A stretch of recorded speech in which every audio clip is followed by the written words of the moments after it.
in general. That'll bring happiness throughout the entire world.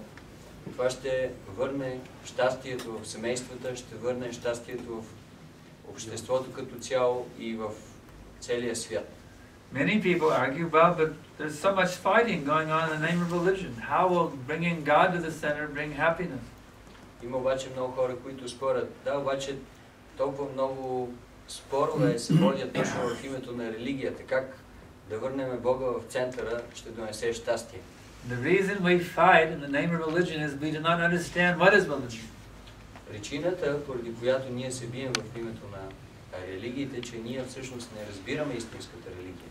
For those who actually understand what is religion, there is no fight. За тези, които наистина разбират какво е религия, няма бой, няма спор. Religion, the word religion comes from the Latin word religio. Самата дума религия идва от латинската дума religio. Religio means to reconnect. Религия означава да свържиш отново. To reconnect with God, that is religion.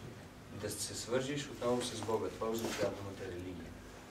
So God means that supreme person who is the source of all existence. А Бог означава тази божествена личност, която е източника на цялото съществуване, всичко, което е. And how does one reconnect with him? И как човек се свързва с него? Through love. Чрез любов.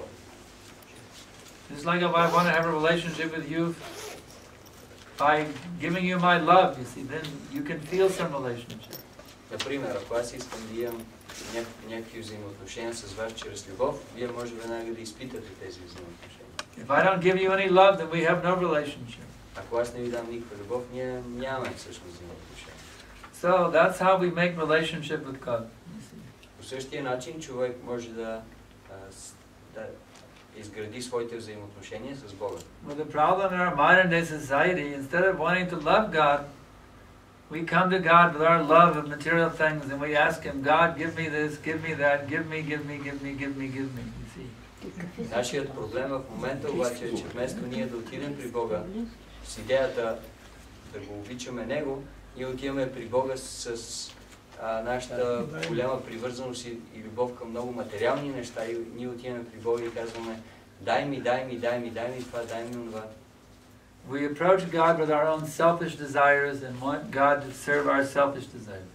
Ние се обръщаме към Бога с нашите себични, егоистични желания и искаме всъщност Бога да ни помогне да си удовлетворим тези желания. But Lord Jesus Christ, He taught the other principle. He said, Father, not my will, but Thy will be done.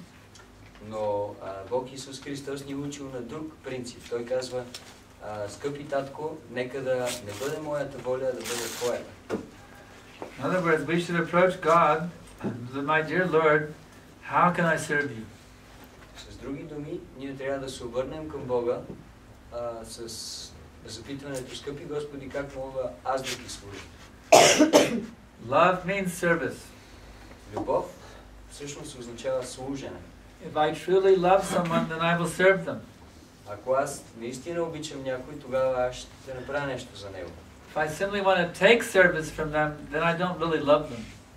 Ако аз само искам да взимам нещо от тези личности, тогава всъщност аз не ги обичам наистина. When I love someone, then I want to serve them. You see, if I truly love my wife, I want to serve my wife. Ако аз наистина, например, обичам моята жена, аз искам да й служа, да направя нещо за нея. If I truly love my friend, then I want to serve my friend. Ако аз наистина обичам моите приятели, аз искам да направя нещо за нея. If I truly love my country, then I want to serve my country. Ако наистина обичам моята страна, аз искам да направя нещо за моите сънародници. If I truly love humanity, then I want to serve the humanity. Ако наистина обичам човечеството, тогава аз искам да служа на човечеството. If I truly love all living beings, then I want to serve all living beings. И ако наистина аз обичам всички живи същества, аз искам да направя нещо за всички живи същества. Therefore, if I want to make perfect relationship with God, then I must give my life in the service of God. Затова, ако ние искаме да изградим съвършени отношения с Бога, тогава ние трябва да посветим нашия живот в служене на Бога. That is not only for the priests, that is for everyone. И това не е само за свещеници, за всички. Everyone is meant to serve God according to their position in society. Всеки е предназначен да служи на Бога според неговата позиция в обществото. If I'm a married man, then I should make God the center of my marriage. Ако аз съм женен човек, семейен човек, тогава аз трябва да направя Бога центъра на моето семейство. I should become a lover of God. I should encourage my wife to be a lover of God, and my children also to become lovers of God. Аз трябва да обичам Бога, да ентусиазирам моята съпруга, също така да обича Бога и моите деца също да обичам Бога. If I'm a scholar, then I should use my scholarly expertise to establish the principle of devotion to the Lord. Ако аз съм учен, тогава трябва да използвам моите знания, да уча другите как да служат на Бога. If I'm a musician, I should make beautiful music in glorification of the Lord. Ако аз съм музикант, тогава трябва да правя прекрасна музика, която да възхвалява Бога. If I'm a painter, then I should make beautiful paintings glorifying the Lord. Ако аз съм художник, трябва да рисувам прекрасни картини, които да възхваляват Бога. If I'm an architect, then I should design beautiful temples glorifying the Lord. Ако аз съм архитект, трябва да конструирам прекрасни храмове за Бога. If I'm a politician, then I should see that the citizens are given full facility to awaken their love for God. Ако аз съм политик, трябва да се погрижа на хората да им се дават всички необходими условия, за да могат да събудят тяхната любов и привързаност към If Бога. I'm a businessman, I should make a lot of money to build temples. Ако аз съм бизнесмен, тогава трябва да се погрижа да правя много пари, за да може да се строят Print храмове, religious literatures. да се печата литература, духовна литература. Whatever talent or ability one had, one should utilize that in God's service. Каквито и умения да имаме, трябва да ги използваме в служение на Бога. And the more you serve God, the more you will feel love for God. И колкото повече служим на Бога, толкова повече ще изпитваме любов към Бога. You see, at the present moment, we all have a disease known as selfishness. В момента всички ние имаме една болест, която се нарича егоизъм. Because of this selfishness, we are not as happy as we could be, you see. Поради този егоизъм в момента ние не сме толкова щастливи, колкото по принцип можем да бъдем. So, our life is meant for transforming the selfishness into selflessness.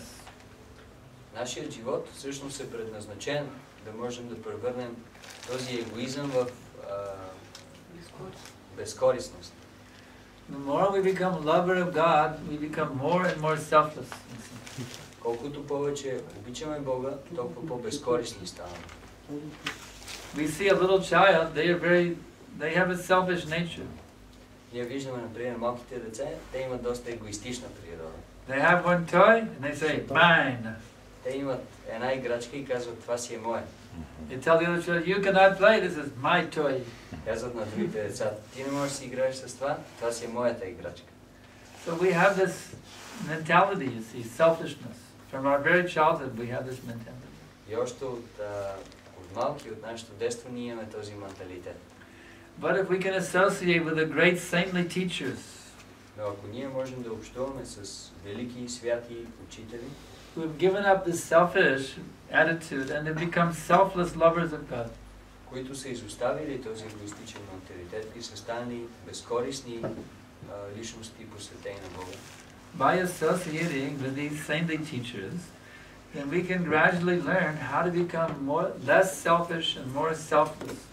Чрез такова общуване ние постепенно можем да се научим как да изоставим този егоизъм и да станем по-безкорисни. Until finally we become completely selfless.